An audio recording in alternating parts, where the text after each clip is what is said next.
Hello everybody and welcome to this playthrough for Master Division with various wind, giving you my best advice on how to attack this course and the holes that we are playing. Before we have a closer look at all the content, if you do enjoy the free content that I do provide here, make sure to hit the thumbs up, subscribe to the channel and turn on the notifications. For those of you that are looking for more free content, you can go to goldclashtommy.com where we have loads more as well. But those players that are looking to step up even more than that, then you can scan the QR code or you use the link patreon.com/goldclashtommy. You can find in the description down below. There you can go to our platform where we do have our premium guides. There we help thousands of players every single season in Gold Clash to have more fun and improve their game at the same time. Checkpoint challenge, tour play, tournament play, we have something for everyone, so check it out. Last but not least, if you want to follow along a little bit easier in this playthrough with the shots that I'm taking, then you can use the information in the info box there on the right hand side. Club distance adjustment, elevation adjustment, also what ball and club type I suggest you to play with. Those are just suggestions though, so you don't have to follow it if you don't want to, but there's always a plan behind it. So let's go to hole number 1.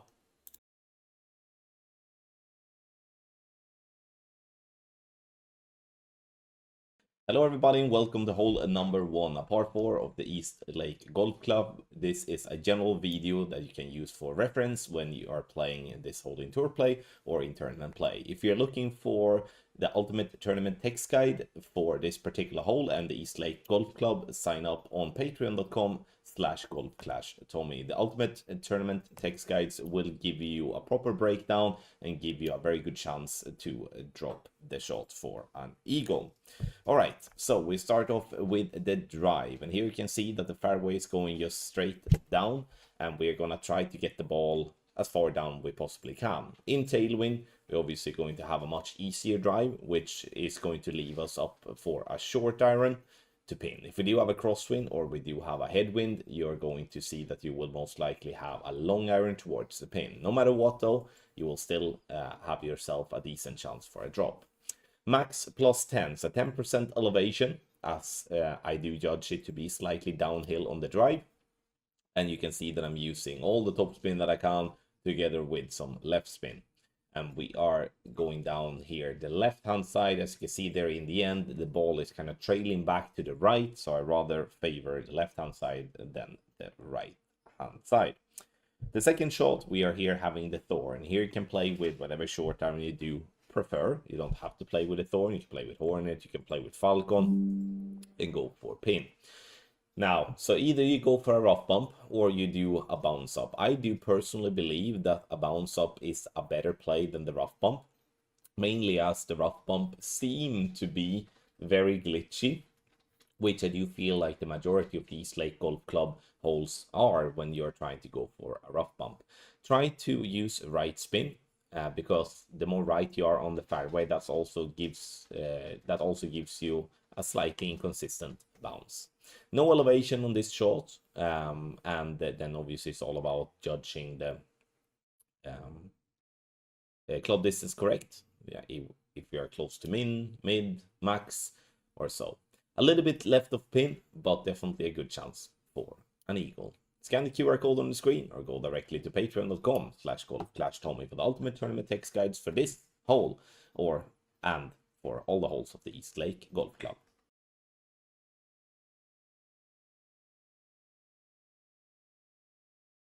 Everybody, welcome to hole number 2, a par 3 of the East Lake Golf Club for the Tour Championship here in Golf Clash.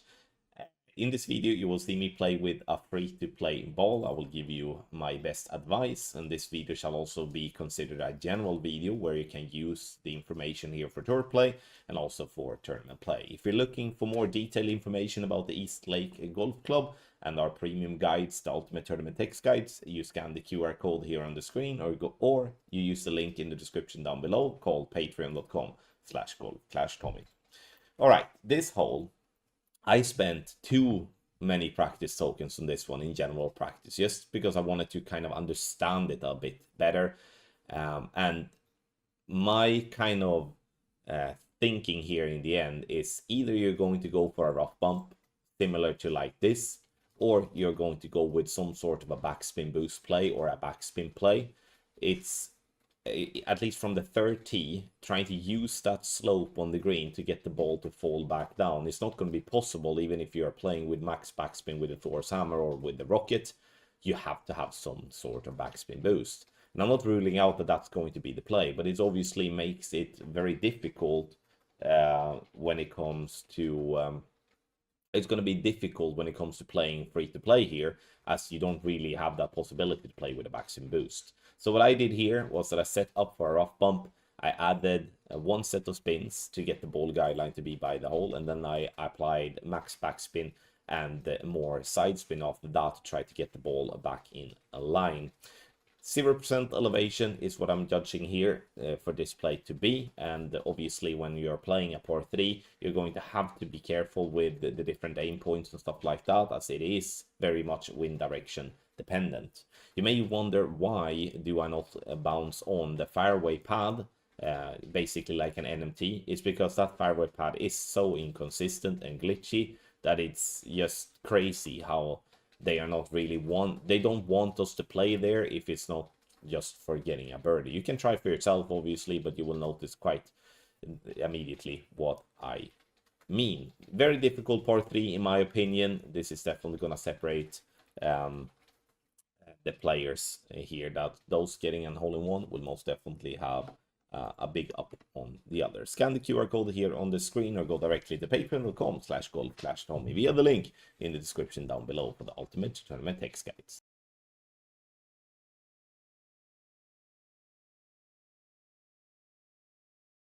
We do continue the run of shorter par 4s, and here it's most definitely a par 4 hole-in-one chance. Now, have in mind that this is an almost direct headwind with a wind 6 ball here from the third tee, and you can see how close we are here.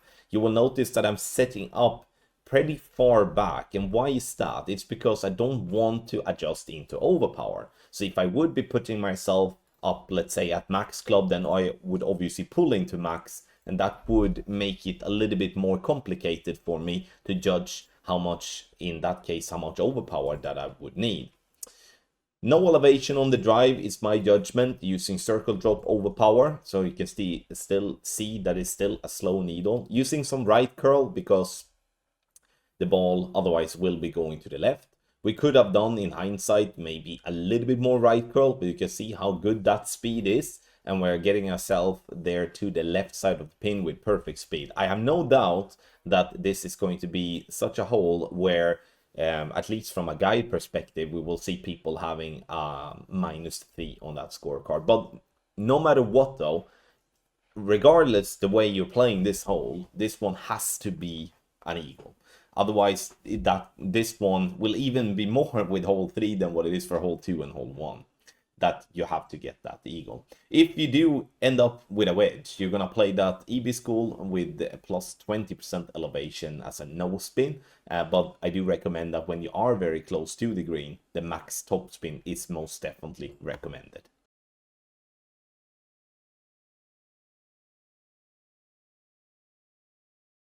Hole number 4, here we can get us close to the green. However, there is a little bunker there on the left hand side, there is a little bunker there on the right hand side, and those two bunkers are most definitely in play. So I personally believe that being a little bit smart here is the most important thing. I'm using 7.7 top spin and a little bit of left spin. Adjust, I want it to be -5%, so a slight uphill is what I'm judging this drive to be. So not so much elevation on the St. Andrews so far. Max overpower with a completely slow needle. You can see that I'm still using this type of technique, this to give myself a little bit more extra distance and keeping myself a slower needle. The ball is rolling down and we're positioning ourselves before that left side bunker, and there is a thought with that because there are probably going to be people here thinking like, why aren't you pushing it longer? It's because I prefer personally to have a short iron rather than I'm having a longer end bringer, especially when the green is not flat. So as you can see here, the green slopes slightly downhill. And sure, I could have played an end bringer, but for me, playing a short iron from minimum distance is so much easier. So when I'm picking and choosing here on how to play a hole like this, when I do have the headwind of tee, I do want to have a controlled drive that is simple to execute. And then on the second shot, I do want to have the simplest possible play. And for me, adjusting 15-20 rings with an Endbringer is not simpler than playing with 2 or 3 rings with a Thorn. Now, obviously, you have to hit perfect, as I'm not doing here in the video, but you have to when it comes to that. No elevation is what I judge the short iron to be. If it's an EB, then we're gonna play, or a wedge, then it's a plus 20% elevation, EB school. Now, have in mind what I said in the beginning, you can most definitely push this drive harder, but you have the 2 bunkers in play. But I have no doubt that we're gonna see people trying to get, you know, onto the green or close to the green with mixed success. Take your game to the next level with our Ultimate Tournament text guide for Expert and or Master Division for the 8th anniversary tournament. It's honestly absolutely insane that we are going into the 8th year of the Golf Clash, and that is exciting in one way and also a bit scary in another way. We are obviously continuing creating the best content out there when it comes to our Ultimate Tournament text guides, and we're doing for Expert to Master Division. Use premium balls and use free-to-play balls. Use a mix if you would like. We do have you covered. Make note as well to have a look at our new package for those of you that are interested in free-to-play only, as we do have now a standalone free-to-play ball package to sign up for. That package will go live on the Monday of the 13th of January.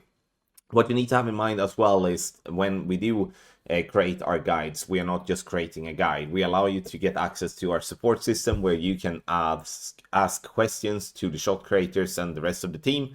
You can also, in that case, access videos with voiceover in Telegram or in our Google Drive folder. So you get the full experience when you sign up, and will notice for yourself how much better you will become eventually as a player. You can access by scanning the QR code on the screen or go directly to patreon.com/golfclashtommy. We have 3 ways for you to sign up. 1, you do a one-time purchase.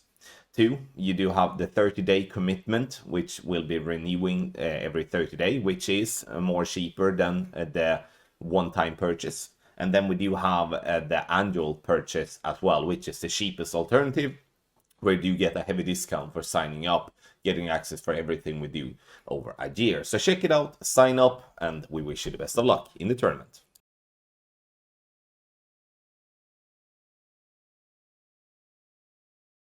Hello everyone, and welcome to hole number 5 of the Pebble Beach. This is the first par 3 in the mix of the 4 par 3s that we do have over the 18 holes. Here, you can play in different ways. I feel that the rough bump is very glitchy, so I kind of dabbled into doing a little NMT, which I've seen a couple of times already in amongst my hole guide. So here I'm using almost 5 backspin and like 1 right spin.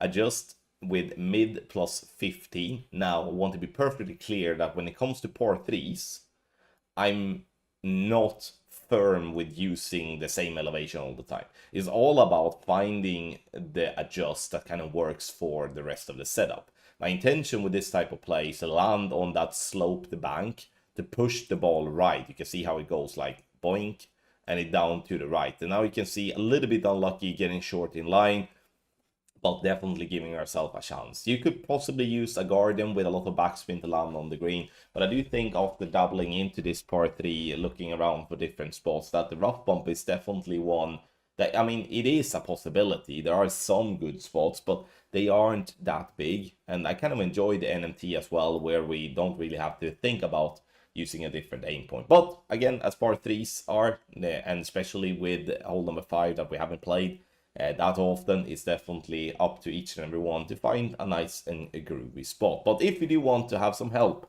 with dialing in hole number 5, join us on patreon.com/golfclashtommy. General text guides, premium text guides, ultimate tournament text guides. You can find everything for the Pebble Beach at patreon.com/golfclashtommy. That is via the link in the description down below, or you scan the QR code here on the screen.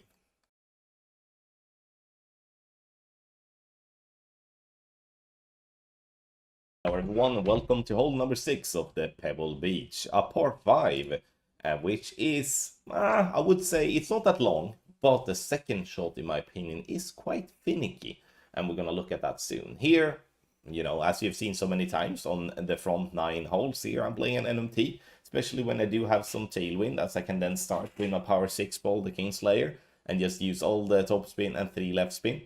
And then my intention here is to get this ball as far down the fairway possible. You can use less topspin and then use more overpower and get the same type of outcome. But the intention here is to look at the way to play this hole. And I believe that just pinging this ball as far down possible here is the best way to go. Max plus 15 is what I'm playing on the drive. So 15% elevation is what I judge the drive to be due to the slight downhill element. Second shot now. This is going to be an uphill play, and I judged elevation to be -10. But look at the ball guideline here. There are so many different type of ball guideline positions. So you can see that I'm just backing up a little bit. I have a flatter first bounce. If I'm moving up, I have a higher first bounce. And if I do move too much to the right, I do have a glitchy ball guideline. You know, there are so many things to consider here with this type of second shot that I'm doing a bounce up here, but it's not really a superb creation. Sure, what can you expect with a practice token only to be used? But in the end, if looking at this from a dial-in perspective when it comes to tournaments, I would say that I would probably go towards using some sort of a sand bump on the right, or some sort of a rough bump on the right, or possibly use the Guardian to use with backspin if I do have a wind that would allow me to do so on the approach. So definitely a finicky par 5, I would say. Out of the 18 holes of Pebble Beach, I do think that this is, just considering the second shot, being one of the tougher of the Pebble Beach.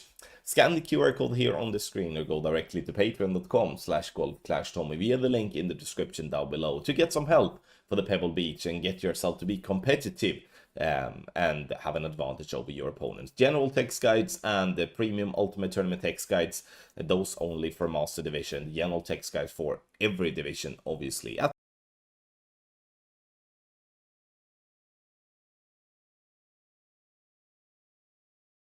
Hole number 7 of the TPC Sawgrass. Here we do have a tailwind, and then let's have some fun, right? It's boring to lay up, and we are going to send it. Use a topspin boost ball, and we are looking to have at max stretch. You see, we have the white ring to the left by the rough line, then we're releasing. You can see here now we're using 2 topspin boost, and all the right spin, and obviously all the topspin as well. No elevation is the true elevation being judged, but obviously from a tournament perspective, it's very often we are using max plus 20 P0 as our adjustment, which is 1-to-1 with Apocalypse level 8. Max curl to the right, and you can see that we take a couple of bounces and we are then close by the green. Obviously a little bit more topspin boost, we might get onto the green. And also, to have that said, if we do have any sort of headwind, we're going to have to lay up in some sort, which obviously isn't the most fun thing to do, but it's something we're going to have to do if that happens. But as always, I'm trying to find some fun shots here for you guys to watch, because obviously when we do have a tailwind, we do want to send it.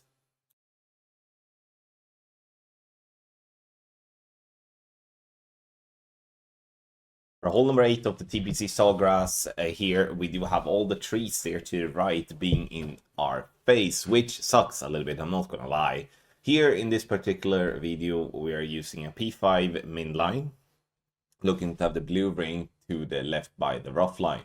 Obviously, if you don't have any P5 balls, it's gonna be a little bit more complicated. However, you can always mirror the ball guidelines position together with your min line. Now, again, I understand this is a special ball shot. Obviously, you can play with other type of balls as well if you do want to get this ball towards the green. The difficult part you have done with this part 3 is, again, the trees that you do have on the right side of your tee box, which means that you can't really go straight at the hole. And that, I do think, is a very important lesson on this typical par 3, where we are being forced by using either curl or to use a lot of right spin like I'm doing here now. 5% elevation is the true elevation that I'm looking to use. And we bounce on the fairway up onto the green, and you can see there in the end that we're dropping nicely for an hole-in-one.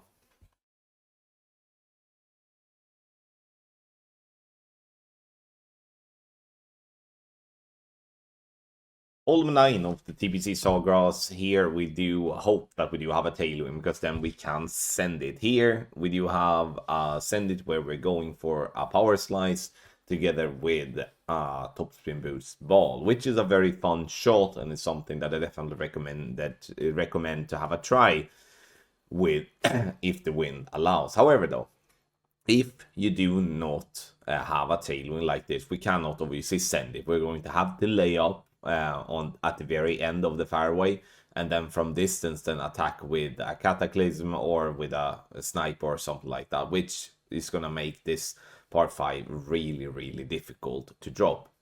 You can see here that we are landing close to the rough line, and that is something that we're definitely take a risk by doing. And in the best of the worlds, the ball roll as close to the green possible. Maybe even if you're using a topspin boost 10 ball, maybe you can get this ball all the way onto the green. If you do end up being short, then you will see yourself having a short iron towards the pin instead of a wedge. Alright, so then now for the second shot, you can see me having a wedge. Again, it's like an in-between club situation here, but as it is a straight tailwind, it's not the end of the world to have a scenario like this. We are basing our adjustment as max plus 20 P10 numbers, as we're using a P10 ball. However, as we're not really reaching all the way up towards the pin with our target, then we're gonna have to add more elevation to that. So if it would be a regular EB school type of version, where we do reach with our target up towards the pin, we would play plus 20. But now we're adding and playing more like around plus 40, plus 45 to get that ball to drop.